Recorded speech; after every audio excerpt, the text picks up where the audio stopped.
Olá, pessoal, tudo bem? Eu sou a Michele, professora de Ciências e Biologia, e o tema da aula é Sistema Respiratório. O sistema respiratório ele tem a função aí de realizar as trocas gasosas entre o ambiente e o corpo. E isso é uma das funções vitais porque nossas células precisam de energia e elas só conseguem produzir a energia a partir da presença do gás oxigênio. Gás esse que é conseguido pelo sistema respiratório a partir do ar atmosférico. Então, uma vez que o sistema respiratório faz a captura do gás oxigênio, esse gás é lançado no sangue e do sangue ele é distribuído para todas as células do nosso organismo.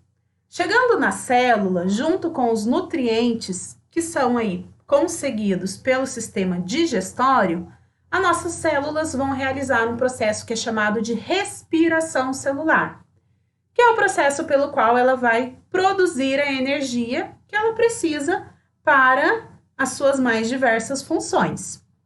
Nesse processo, a célula quando respira, ela produz gás carbônico, além da energia.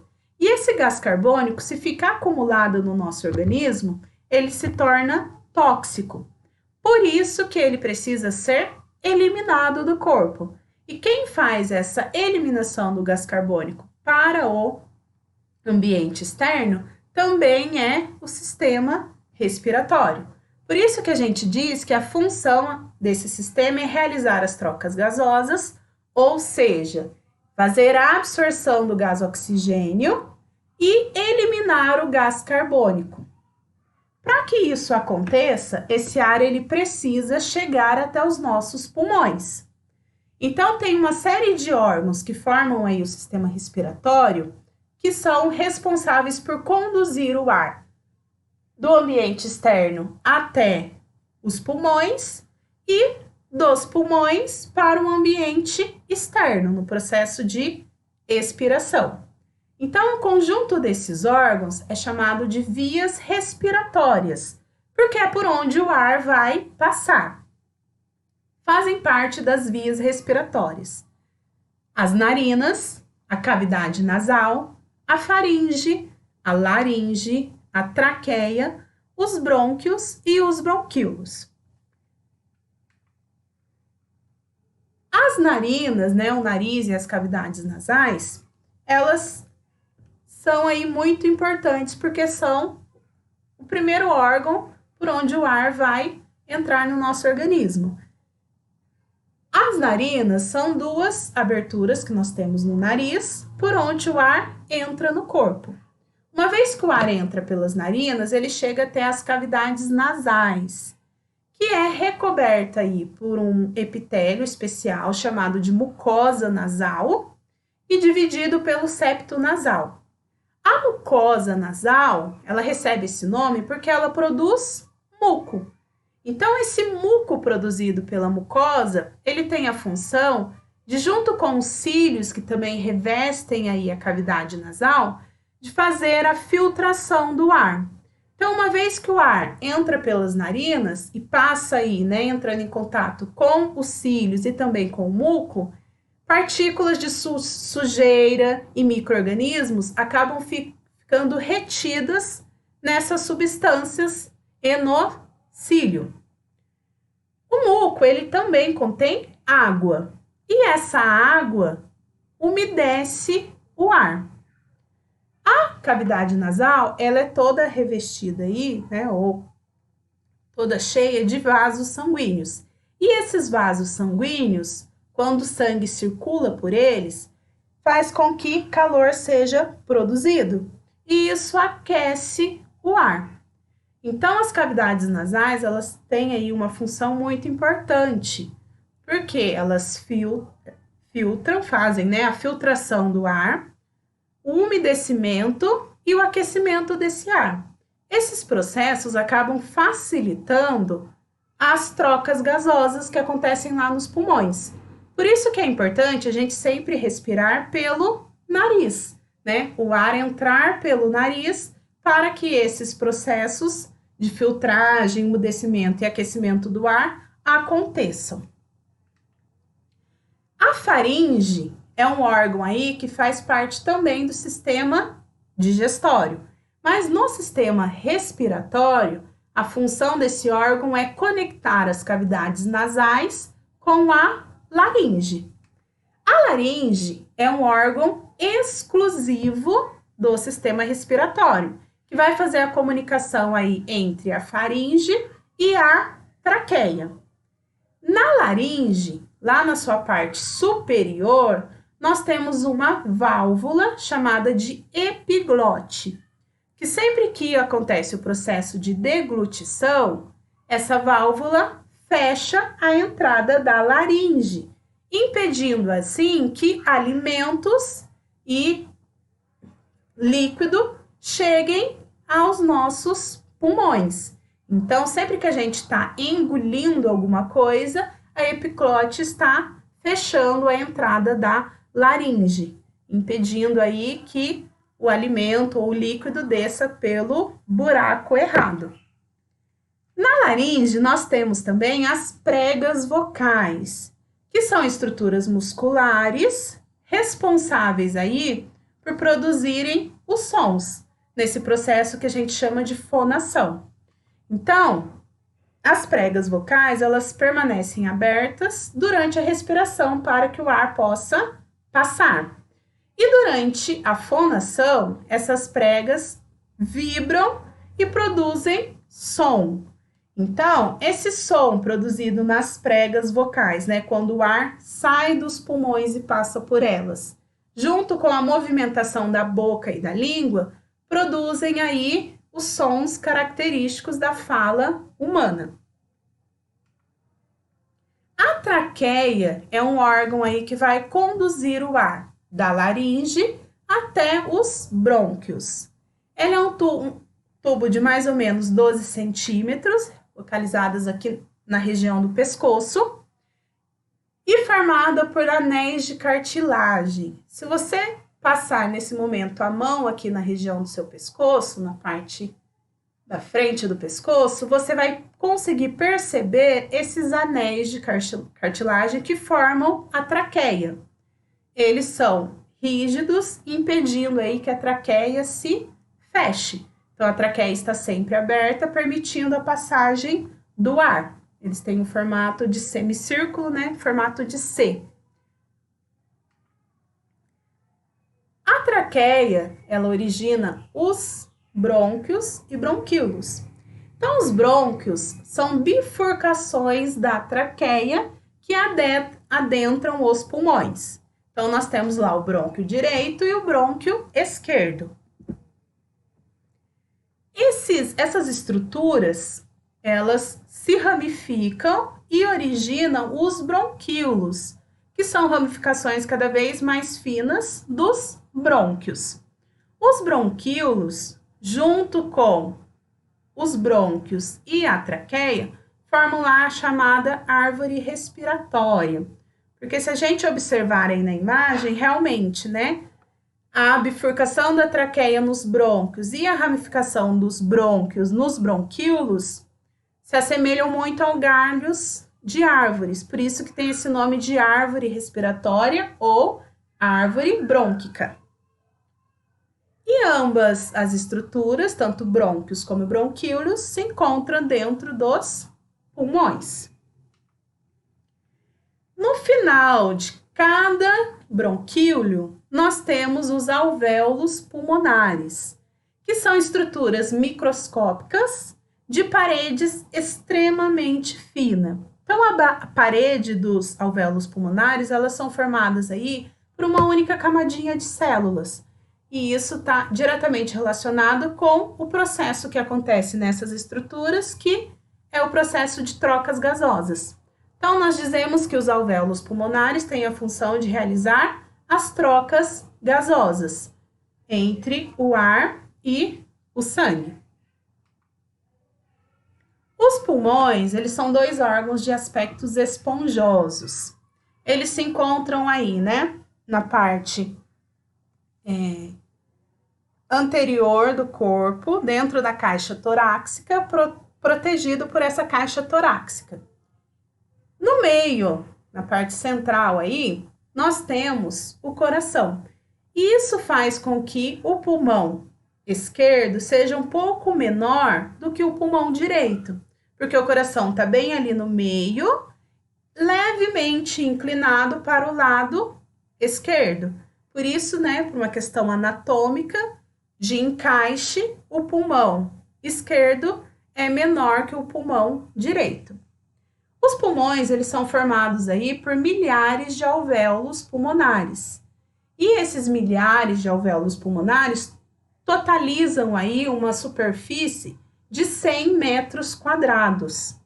E isso faz com que as trocas gasosas sejam favorecidas e otimizadas, né? Devido a uma superfície maior de contato entre o alvéolo pulmonar e o ar.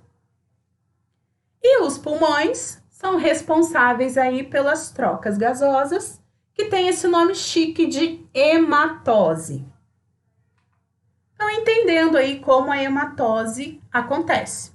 Então, lembrando, né, as nossas células precisam de gás oxigênio para produzir energia, e no processo de produção de energia, elas produzem como resíduo o gás carbônico. Esse gás não pode ficar no nosso corpo porque ele se torna tóxico. Então, lá nos alvéolos pulmonares, acontece as trocas gasosas. Então, o sangue que chega até o nosso pulmão é um sangue rico em gás carbônico. E esse gás carbônico, ele vai sair da corrente sanguínea e passar para o ar dos pulmões. Isso acontece porque os alvéolos pulmonares, eles são todos revestidos, né, por uma rede de capilares sanguíneos, que são vasos sanguíneos que têm a espessura também extremamente fina. A parede dos capilares sanguíneos também são formadas por uma única camadinha de célula, o que facilita a troca gasosa. Então, o gás carbônico passa do sangue, né, da corrente sanguínea, atravessa aí a camada de célula do capilar sanguíneo e do alvéolo pulmonar, indo parar no ar dos pulmões, para ser eliminado. Já o gás oxigênio, ele faz o caminho inverso. Ele deixa o ar dos pulmões, atravessa aí a parede do alvéolo e do capilar sanguíneo, indo parar na corrente sanguínea. Então, uma vez que essas trocas acontecem, gás oxigênio entra e gás carbônico sai, o sangue que deixa os pulmões é um sangue rico em gás oxigênio, diferente daquele sangue que chegou até os nossos pulmões. Uma vez que esse sangue está rico em gás oxigênio, ele pode ser levado, transportado para as nossas células, né? Para que esse gás chegue até elas. Essas trocas gasosas só acontecem devido aí a um processo chamado de difusão. No processo de difusão, as substâncias elas passam do local onde elas estão em maior concentração para o local onde elas estão em menor concentração. Então, voltando aí na imagem, o gás carbônico que chega, né, pelo sangue até os pulmões, vindo das células do corpo, ele está rico em gás carbônico. Então, esse gás, ele passa de forma espontânea do sangue para o ar dos pulmões, onde a concentração desse gás é menor. Já o gás oxigênio passa do ar, onde a concentração dele é maior, para a corrente sanguínea, onde ele está em menor concentração, menor quantidade. Então, isso faz com que o sangue, que ora estava aí, né, rico em gás carbônico, se torne rico em gás oxigênio, no processo chamado de difusão, que é a passagem da substância do local onde ela está em maior concentração, né, ou seja, em maior quantidade, para o local onde ela está menos concentrada. Tudo bem, pessoal? Esse, então, é o processo que acontece lá em cada um dos alvéolos pulmonares. 7 dias na semana, a cada segundo desses dias. E para isso acontecer, né, o processo de hematócise acontecer, o ar precisa entrar e sair dos pulmões. E isso só é possível a partir dos movimentos respiratórios, porque os nossos pulmões, eles não se movimentam aí de forma espontânea. Então, eles dependem das contrações e relaxamentos aí do diafragma e dos músculos intercostais para que o ar possa entrar e sair desses órgãos. Os músculos intercostais se encontram entre as costelas, enquanto que o diafragma é um músculo que se localiza logo abaixo da caixa torácica, acima aí da nossa cavidade abdominal, como vocês podem observar na imagem. Então, dependendo, né, da contração e do relaxamento desses dois músculos, os movimentos respiratórios de inspiração e expiração são possíveis. Vamos entender aí como que acontece cada um deles. Então, o movimento de inspiração, ele acontece a partir da contração do diafragma e dos músculos intercostais. Essa contração vai fazer com que o volume da caixa torácica aumente. E isso vai fazer, então, com que o ar entre dentro dos pulmões. Então, vamos lá. O músculo intercostal, ao se contrair, vai elevar as costelas. E o diafragma, ao realizar o mesmo movimento, vai empurrar os órgãos abdominais para baixo. Se vocês inspirarem aí agora, vocês vão perceber que a caixa torácica de vocês aumenta de tamanho. E ao aumentar de tamanho, a pressão dentro do ar, a pressão do ar nos pulmões, ela vai diminuir. Então, se eu tenho um espaço maior para esse ar ocupar dentro do pulmão, a pressão, logicamente, que esse ar sofre será menor. E isso vai fazer, então, com que ocorra uma diferença de pressão entre o ar dos pulmões e a pressão atmosférica, que vai estar maior. Essa diferença de pressão vai, então, sugar o ar para dentro dos pulmões. Então, uma vez que a pressão é menor dentro dos nossos pulmões do que a pressão atmosférica, o ar é sugado, ele vai entrar nos nossos pulmões, no processo de inspiração. Já o processo de expiração, para ele acontecer, é necessário que o diafragma e os músculos intercostais relaxem. Uma vez que esses músculos relaxam, a caixa torácica vai diminuir de volume, fazendo então com que a expiração aconteça. Então, os músculos intercostais, ao relaxarem, vão abaixar as costelas. Já o diafragma, ao relaxar, vai se deslocar para cima, diminuindo então o volume da caixa torácica. Uma vez que a caixa torácica diminui de tamanho, ela vai aumentar a pressão do ar nos pulmões. Uma vez que o espaço dessa caixa se tornou menor, a pressão sobre o ar dos pulmões vai ser maior. E novamente a gente vai ter aí uma diferença entre a pressão do ar dos pulmões e a pressão atmosférica.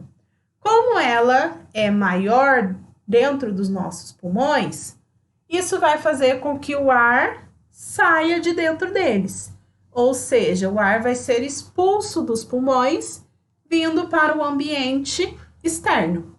Isso no movimento de expiração. Tudo bem, pessoal? E para finalizarmos, a pleura, que é uma membrana aí que envolve os pulmões. E ao envolver os pulmões, ela impede o contato destes com os ossos do tórax e acaba reduzindo o atrito com a caixa torácica.